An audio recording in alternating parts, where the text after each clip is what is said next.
आलात तुम्ही? का आलात? मला कुठलं पद मिळालंय म्हणून आलात का? मला कुठली खुर्ची मिळाली म्हणून आलात का? माझ्यासाठी आलात का? भगवान बाबासाठी आलात का? तुला कळलं नाही का घोषणा बंद म्हणलेला? कोण दाबला रे माझा आवाज? कोण दिसलं माझ्या मेळ्यात? हळूच वायर कुणीतरी बंद केली दिसतंय, पण माझा आवाज आता कोणी दाबो?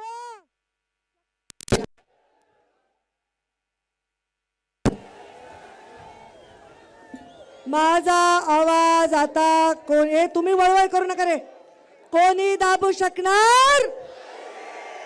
सुरेश धसे, मोनिका ताई, तुमचा मतदारसंघ तर मी वेगळा मानतच नाही, माझाच मानते. म्हणजे माझा जेवढं मी परळीसाठी केलं तेवढंच मी पाथर्डीसाठी. आता माझे माणसं उन्हामध्ये राहणार नाहीत.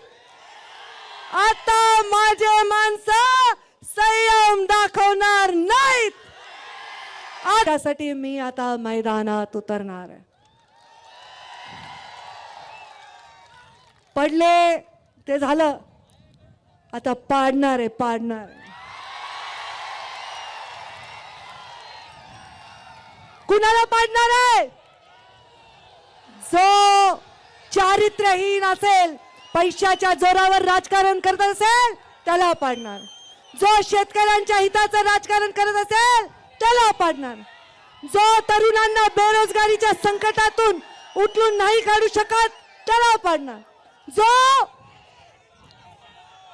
या महाराष्ट्राला त्याचं गतवैभव प्राप्त करून देण्यामध्ये अडचण असेल त्याला पाडणार आहे. नमस्कार प्रेक्षको, मराठी महाराष्ट्रामध्ये आपल्या सगळ्यांचं स्वागत आहे. मी संग्राम. दसरा मेळावा. खरं तर महाराष्ट्रामध्ये 3 नामांकित दसरा मेळावे आता होऊ लागलेले आहेत. एक दसरा पूर्वीच्या शिवसेनेचा होता आणि दुसरा गोपीनाथ मुंडे यांनी सुरू केलेला आणि आता पंकजा मुंडे या पुढे घेऊन जात असल्याचा. म्हणजे आता तिसरा मेळावा कोणाचा आहे तर शिंदेंचा आहे. पहिले उद्धव ठाकरे यांचा असायचा, आता शिवसेना फुटल्यानंतर 2 दसरा मेळावे होतात. हे 3 जे काय आहेत ते दसरा मेळावे महाराष्ट्रामध्ये झाले. पंकजा मुंडे यांच्या दसऱ्याकडे सगळ्यांचं लक्ष लागलेलं होतं, कारण गेल्या अनेक दिवसांपासून, काही महिन्यांपासून पंकजा मुंडे या पक्षामध्ये अस्थिर आहेत. म्हणजे तसं पंकजा मुंडे गेल्या अनेक वर्षांपासून पक्षामध्ये स्थिर आहेत हे सगळ्यांना माहीत आहे आणि त्यांनीही अनेक वेळा नाराजी बोलून दाखवलेली. आता मी त्या नव्यानं अनेक वेळा सांगायची गरजच नाही. यामुळे आता पंकजा मुंडे काय निर्णय घेणार याकडे सगळ्यांचं लक्ष लागलं होतं. आता गेली अनेक महिने झाले पंकजा मुंडे निर्णय घेतच नाहीत. मात्र पुन्हा एकदा ती उत्सुकता लोकांना लागली होती की पंकजा मुंडे भगवान गडावरून, म्हणजे भगवान भक्ती गडावरून काय निर्णय घेणार याकडे सगळ्यांचं लक्ष लागलेलं होतं. पंकजा मुंडे यांनी निर्णय तर काहीच घेतला नाही, मात्र पुन्हा एकदा पार्टीला, म्हणजे भारतीय जनता पार्टीला दम दिला आहे. पंकजा मुंडे यांचं अनेक वेळा भारतीय जनता पार्टीला दम देऊन झालेला आहे, मात्र पक्ष काही दखल घेत नाही आहे. कार्यकर्ते नेहमी उत्सुक असतात पंकजा मुंडे यांनी काहीतरी निर्णय घ्यावा यासाठी, मात्र पंकजा मुंडे निर्णय घेत नाहीत. टोकाची भूमिका त्या घेत नाहीत. म्हणजे अनेक वेळा कार्यकर्त्यांनी त्यांना सांगितलं की ताई काहीतरी निर्णय घ्या, मात्र ते घेत नाहीत. आता का घेत नाहीत हे त्यांनाच माहीत आहे आणि त्यांच्या जवळच्या लोकांना माहीत आहे. फार तर फार त्यांनाच वैयक्तिक माहीत असू शकतं की का निर्णय नाही घ्यायचा. याबद्दल कुठल्याही प्रकारचा खुलासा आत्तापर्यंत त्यांनी केलेला नाही. काल पंकजा मुंडे यांनी भगवान गडावरून भाषण करत असताना काही गोष्टी बोलून दाखवल्या. खरं म्हणजे पंकजा मुंडे कालच्या भाषणामध्ये फार अस्वस्थ दिसत होत्या. भारतीय जनता पार्टीकडून दखल घेतलीच जात नाही हे स्पष्ट झालं आहे आणि त्यामुळे भारतीय जनता पार्टीला कशा प्रकारे दबाव प्रभाव पाडता येईल यासाठी पंकजा मुंडे यांचे आटोकाट प्रयत्न सुरू आहेत. भारतीय जनता पार्टीची मोर्चे बांधणी सुरू असताना पंकजा मुंडे यांनी शिवशक्ती परिक्रमा काढली. गेल्या वर्षभरापासून भारतीय जनता पार्टी लोकसभेची तयारी करते. यासाठी माणसं नेमून बूथवर काय कार्यक्रम नेमता येतील यासाठी सगळी रणनीती सुरू असताना पंकजा मुंडे 2 महिने निवृत्त राहिल्या आणि त्याच्यानंतर त्यांनी पुन्हा शिवशक्ती परिक्रमा काढली आणि पार्टीला पुन्हा प्रेशराईज करण्याचा प्रयत्न केला अशी चर्चा राजकीय वर्तुळामध्ये होती. खरं तर पार्टीला दबावात आणल्यामुळे त्यांच्या कारखान्याला नोटीस आली अशी चर्चा राजकीय वर्तुळामध्ये आहे.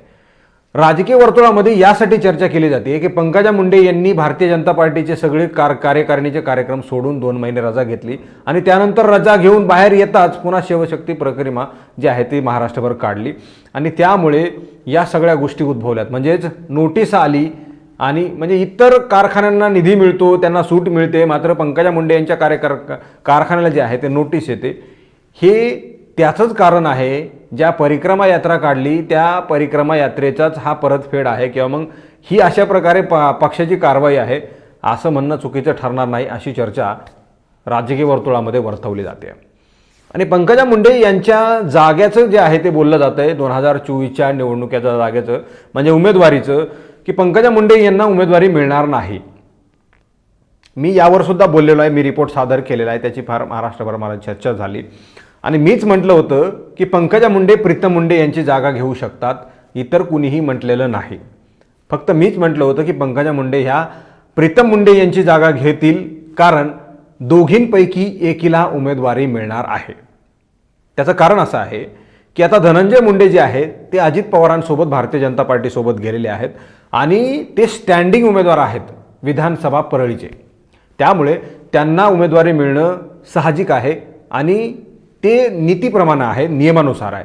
आणि पंकजा मुंडे यांना उमेदवारी कुठून मिळेल हा सगळ्यात मोठा प्रश्न आहे. बोलून दाखवत असताना त्यांनी असं म्हटलं की ज्या मोनिका राजळे आहेत त्यांचा मतदारसंघही ते माझंच समजतात, म्हणजे त्यांना तिथून निवडणूक लढवायची की काय असाही प्रश्न आता उपस्थित झाला आहे. मागच्या काळामध्ये त्या जेव्हा पराभूत झाल्या होत्या आणि नाराज झाल्या होत्या तेव्हा मोनिका राजळे असं म्हणाल्या होत्या की मी राजीनामा देते आणि ताई तुम्ही तिथून निवडणूक लढवा. अशा गोष्टी झाल्या होत्या. मात्र येणाऱ्या काळामध्ये आता काय नेमकं होईल या सगळ्या गोष्टींकडे सगळ्यांचं लक्ष लागलेलं आहे. तत्पूर्वी पंकजा मुंडे यांनी म्हटलं की मला कोणाचीही जागा घ्यायची नाही आहे, मोनिका राजळेंची घ्यायची नाही आहे, प्रीतम मुंडेंची घ्यायची नाही आणि हे अजिबात होऊ दिलं जाणार नाही असं पंकजा मुंडे यांनी म्हटलं. शासनाला इशारे दिले आहेत, विरोधकांना सुद्धा इशारे पंकजा मुंडे यांनी दिले आहेत. शासन म्हणजे देशभरामध्ये सगळं आलबेल चाललेलं आहे असं त्यांनी सांगितलं. म्हणजे नरेंद्र मोदी यांना सुद्धा त्यांनी खाली बघण्याची वेळ आणलेली आहे. म्हणजे एक प्रकारे भारतीय जनता पार्टीला पंकजा मुंडे यांच्याकडून एकदम भारीतला आणि दर्जेदार घरचा आहेर दिला असं आपण त्या ठिकाणी म्हणू शकतो. कारण भारतामध्ये सगळं आलबेल आहे, बेरोजगारी वाढलेली आहे, महागाई वाढलेली आहे, शेतकऱ्यांचे बेहाल आहेत, तुम्हाला पीक विम्याचे पैसे मिळाले का असा सवाल पंकजा मुंडे या सत्ताधाऱ्यांना विचारतायत, घरचा आहेर देत आहेत. त्यामुळे भारतीय जनता पार्टीला सुद्धा त्यांना दबावात घ्यायचं की काय असा सवाल उपस्थित केला जातोय. पंकजा मुंडे यांच्या बोलण्यावरून अनेक प्रश्न उपस्थित झालेत. म्हणजे त्यांनी सत्ताधारी म्हणजे ज्या पक्षाच्या त्या आहेत त्या पक्षाला सुद्धा सवाल पंकजा मुंडे यांनी केलेच आहेत. मात्र विरोधकांनाही सवाल केलेले आहेत. शेतकऱ्यांचे पैसे वेळेवर मिळत नाहीत, शेतकऱ्यांना पीक विमा मिळाला का असाही सवाल त्या ठिकाणी उपस्थित केला आहे. कारण धनंजय मुंडे सध्या कृषी मंत्री आहेत, बीड जिल्ह्याचे पालकमंत्री आहेत, शेतकऱ्यांना काहीही मिळत नाही असं पंकजा मुंडे म्हणतात. धनंजय मुंडे यांच्यावर त्यांनी सवाल उपस्थित केलेत. तर दुसरीकडे सगळ्यात महत्त्वाची गोष्ट म्हणजे आता मी पडणार नाही. 2019ला मी पडले, मात्र आता पडणार नाही आणि समोरच्या व्यक्तीला पाडणार आहे असं त्यांचं म्हणणं आहे. खरं तर पंकजा मुंडे यांची उमेदवारीच फिक्स नाही, मग त्या कुणाला पाडणार आहेत हाही सवाल त्या ठिकाणी उपस्थित होतो. परळीमधून त्यांना उमेदवारी मिळते की नाही असा सवाल या ठिकाणी उपस्थित झालेला आहे. प्रीतम मुंडे यांची खासदारकी पंकजा मुंडे घेतील का किंवा मग इतर कुठल्या तालुक्यामधून पंकजा मुंडे निवडणूक लढणार का असाही सवाल या ठिकाणी उपस्थित झाला आहे. त्यांनी म्हणून दाखवलं की मी प्रीतमची जागा घेणार नाही. मी बोललो होतो की दोघींपैकी एकीला जागा मिळणार आहे, कोणाला तरी घरी बसावं लागणार आहे किंवा मग प्रीतम मुंडे लहान आहेत त्याच घरी बसतील, पंकजा मुंडे खासदारकी लढतील आणि केंद्रात जातील असं मीच म्हटलं होतं. त्यावर त्यांनी काल असं म्हटलंय की मी प्रीतमची जागा घेणार नाही. या सगळ्या गोष्टी आहेत. मात्र त्यांनी पुन्हा बोलत असताना काही चॅलेंज दिलेत. मी समोरच्याला पाडणार, चारित्र्यहीन असणाऱ्या माणसाला मी पाडणार. कोण चारित्र्यहीन आहे परळी मतदारसंघामध्ये किंवा बीड जिल्ह्याच्या मतदारसंघामध्ये या सगळ्यांच्या गोष्टी पंकजा मुंडे यांना माहीत आहेत. चारित्र्यहीन कोण आहे नेमका? जो शेतकऱ्यांची मदत करत नसेल त्याला मी पाडणार. जो सर्वसामान्यांचे प्रश्न सोडवणार नाही, जो शेतकऱ्यांचे प्रश्न सोडवणार नाही, जो युवकांचे बेरोजगारांचे प्रश्न सोडवणार नाही त्याला मी पाडणार असं पंकजा मुंडे म्हणतात. शेतकऱ्यांचे म्हणजे पालकमंत्री धनंजय मुंडे आहेत, कृषी मंत्री धनंजय मुंडे आहेत, सामान्यांचे प्रश्न सोडवणारे धनंजय मुंडे आहेत. सगळा रोग धनंजय मुंडे यांच्यावर आहे का पंकजा मुंडे यांचा, असा सवाल आता राजकीय वर्तुळामध्ये कालपासून उपस्थित केला जातोय. पंकजा मुंडे यांनी सगळ्या नेत्यांना चॅलेंज केले, म्हणजे सत्तेतल्या लोकांना सुद्धा चॅलेंज केलं, विरोधकांना सुद्धा चॅलेंज केलं. आता भारतीय जनता पार्टीमधून पंकजा मुंडे यांना उमेदवारी मिळते की नाही असा सवाल उपस्थित अनेक वेळा झालेला आहे. त्याचमुळे पंकजा मुंडे यांनी या सगळ्या गोष्टी बोलून दाखवलेल्या आहेत. आता उमेदवारी टिकते की नाही असा सवाल त्यांनाही पडलेला आहे, म्हणजे शाश्वती नाही, गॅरंटी नाही आहे. त्यामुळे त्यांनी असं म्हटलंय की आता माझे लोक शांतता किंवा मग संयम पाळणार नाहीत.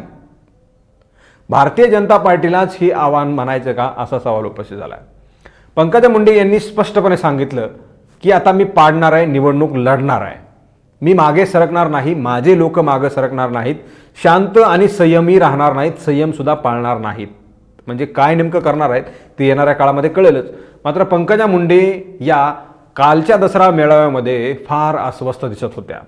पंकजा मुंडे यांच्या मेळाव्यामध्ये त्यांची वायरही तोडण्याचा प्रयत्न केला, जसं मागच्या वर्षी सुद्धा पंकजा मुंडे यांची वायर तोडली होती. एकटेच TV9चं जे आहे ते लाईव्ह सुरू होतं, बाकी त्यांच्या लाईव्हवरून जे काही लिंकवरून सगळे चॅनलवाले चालवत होते ते सगळे चॅनलवाले बंद झाले होते.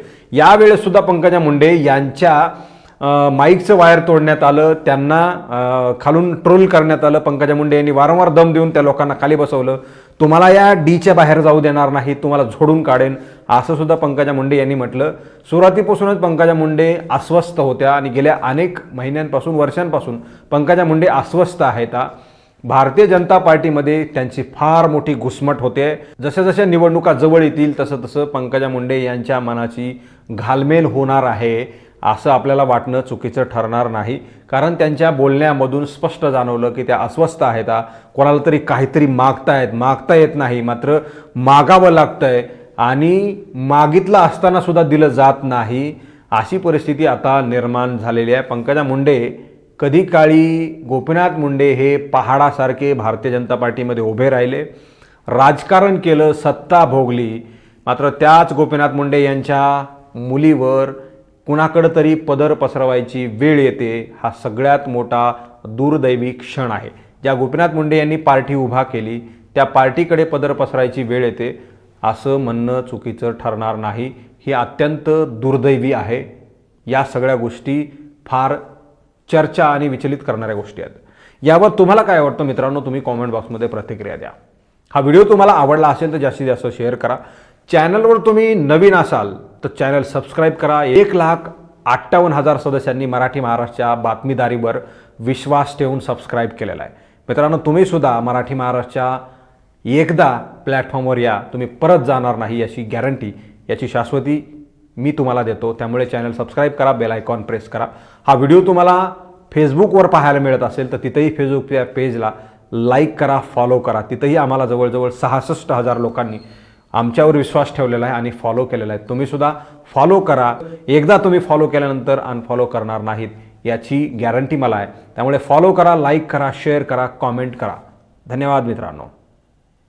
रोखोक आणि परखड, स्पष्ट आणि पारदर्शक, निष्पक्ष आणि निर्भीड, लोकशाहीचा समर्थक, जनतेचा हितचिंतक, फक्त मराठी महाराष्ट्र न्यूज.